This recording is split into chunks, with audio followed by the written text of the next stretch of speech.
How to log in Discord app. Let's see in this video. Before getting into the video, subscribe to our channel and hit the bell icon for more updates from us. Now let's get into it. First of all, you need to open up your Discord application on your device.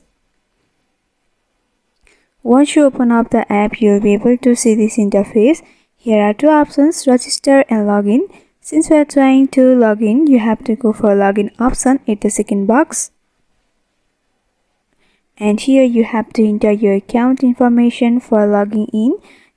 The account information includes your email or phone number and password. If you forget your password, then you can go for forget your password option, from where you will be able to reset your password, and once again you will be able to log into your account.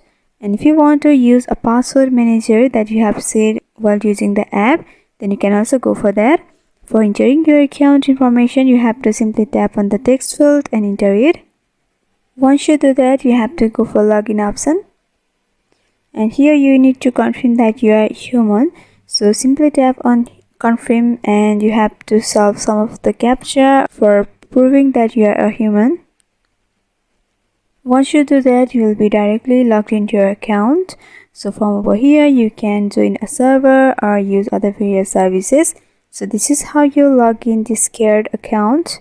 I hope this video was helpful. If you have got any questions regarding this video, then you can comment down below and let us know. Thanks for watching.